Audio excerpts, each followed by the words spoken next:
in the mirror. Man, you're so dirty. Yeah, you look so dirty. You were never worthy. Lately, it's you. Welcome to the Jeremy Hill Show. If you're easily triggered, leave now because this is not the show for you.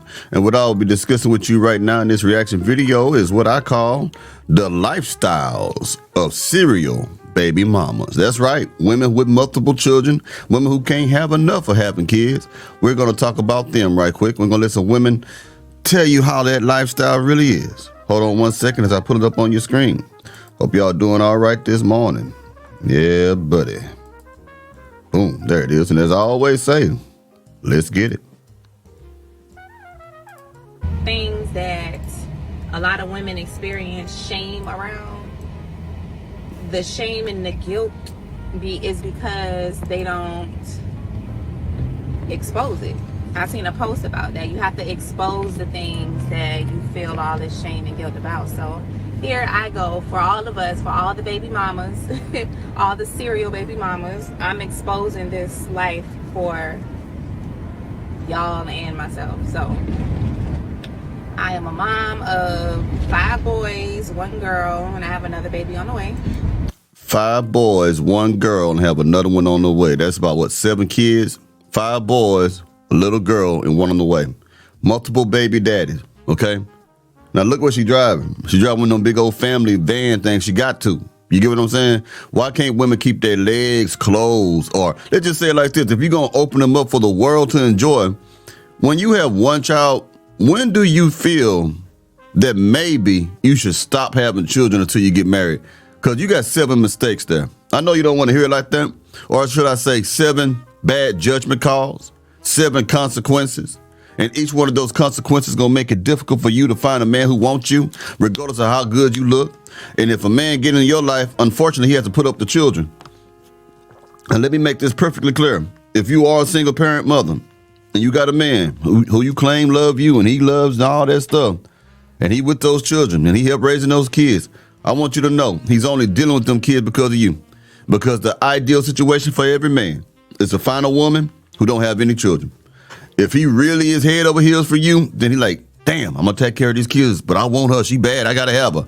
That's the only reason why. Now, can it develop into an emotional attachment to that child? Yes, it can. But for the most part, he would rather have you without your children. I'm just letting you know right now, no man wants to meet a woman with multiple baby daddies or 1 baby daddy. A man wants to meet a woman who has just her womb that's ready for a child through marriage. You get what I'm saying? This is ridiculous, man. You should be ashamed of yourself by bringing these children into a world where they have broken homes, where they see mama get another man this year, mama get another man that year, mama gets another man another year after that. They get to see mama have men run in and out of her like ants through an anthill. Now, how you think that's going to affect the children? It makes you look like a hoe, even if you don't think that you are. Seeing you with multiple men growing up as a child, yes, it does. Every relationship that I have been in that has resulted in a child, clearly it did not lead to marriage or, a long-term, I'm not going to say long-term relationship because I did have a long-term relationship with my second son's father, but I am here to take accountability for my circumstances and just spread awareness and share my experiences and what I have learned so that women who are young women, especially because I have a daughter, and I know it's a lot of young women out there younger than me, teens, early 20s, who may feel a certain way about their circumstances. So it's just going to be a lot of me talking about the whole baby mama lifestyle, what we go through, how we can become self-aware. Now, you hear that little kid in the background, man. You don't see the kid, but you hear that voice. Now, that would get on every damn man's nerves. Have you been around a baby that is loud, okay? I'm just being honest with you. This is why you have people flip out on airplanes and stuff like that because they can't quiet the child down. Now, imagine you get into a relationship with a woman. And I've seen it. I've been around it. I'm telling you right now, You want the woman to coochie good. You like the woman and stuff, but that child is a little kid, like one back there. I don't know how old it is. Maybe 3 or 4. I don't know how old this one is. By the way it sounds. But all that mama, wah, ah. Now I'm doing it at a low level. For some reason, these kids got the lungs of a church choir. These children, when they start to crying and whining, it's some of the loudest noise you can ever hear. And they won't shut up. And by a certain age, if they're really young, you can't make them shut up. It takes a while for them to settle down. The older they get, the easier it is to settle them down. You know what I'm saying? But like a newborn baby, when it's crying, that's all it knows to do. But if you're dealing with like a 7 to 8, maybe a 10-year-old, 9, you can quiet them down because you can threaten them to be quiet. You shut up, I'm going to give you something to cry for. And they do it. It may take a little time. But imagine having to hear that and dealing with that yelling and that screaming, all the kicking and throwing stuff around with a baby that's not even yours. That's not your baby. So you putting up with all this stuff for a man's child, a different man's legacy. He don't even want to be around that nonsense, but you want to be there with the woman and you want to go through that. Those screaming babies and screaming children will work your last nerve, Jack. I'm telling you right now, man, it'll stress you out. And a lot of you don't have the patience to be around a kid like that. You might tell yourself you do until you get around that. And it's not like sometimes, if you with that woman all the time and she move in with you or you move in with her, and that kid is always there at that age and all that whining and screaming, you're going to want to jump off the damn roof, man. You're going to want to stay longer at work. You want to put NyQuil in their little whatever it is so they can go to sleep quicker, melatonin and stuff. You just want them to shut the hell up. People ain't telling you this, but this is what a lot of people feel. About our circumstances and ourselves, our issues, in order to get out of that vicious cycle of having babies by people who don't respect us and, not respecting ourselves to put ourselves in those predicaments and, all that good stuff. So plenty more of that to come on this TikTok. So yeah, stay tuned. Okay, now we got another lady. She gonna try to tell you that being a multiple baby mama had messed up her whole body. I mean, seriously. You know what I mean? How it affects the mind and the physiology of a woman. Physiology. Oh, shit, I can't say it now. You know what I mean? Excuse me, y'all. I know it's hard to believe, but Mr. Hill ain't perfect. Sometimes I can remember how to say a word, and sometimes I can't. Sometimes I say the word right at the end of the show, and I can't say it in the beginning. Y'all know how I get down, man. Please pray for me. All right, let's get it. Now, listen to this. This was kind of interesting. Baby mamas. So listen. Sometimes we have these situations where we done been through so much. We done been lied to so much. We done been cheated on so much till we can't tell whether our intuition is telling us something about a person or our fears and insecurities are speaking to us about a person. That is trauma bonding. That's that inability to pair bond.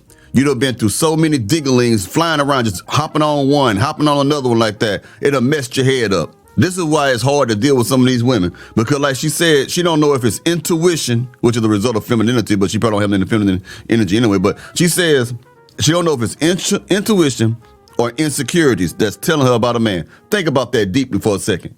Your intuition as a woman would be able to tell you, you should pick up, no, this ain't the right man for me, or this is a good man for me.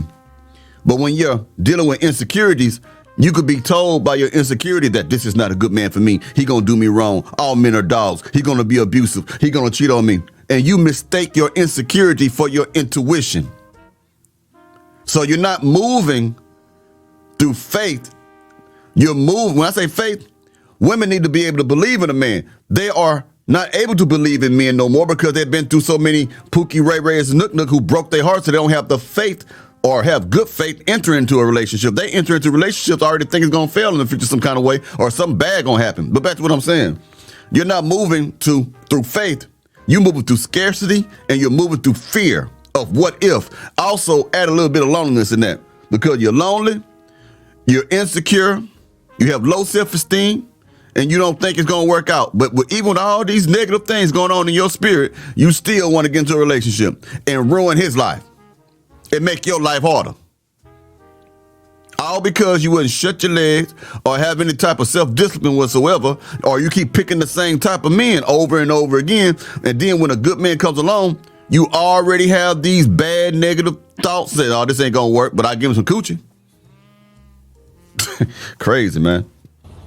And when it comes to that, all I can say is the best thing to do is separate so that you can gain a sense of reality, so you can differentiate whether it's your insecurities and your fears or it's actually your intuition. But one thing I will say, your body does not lie.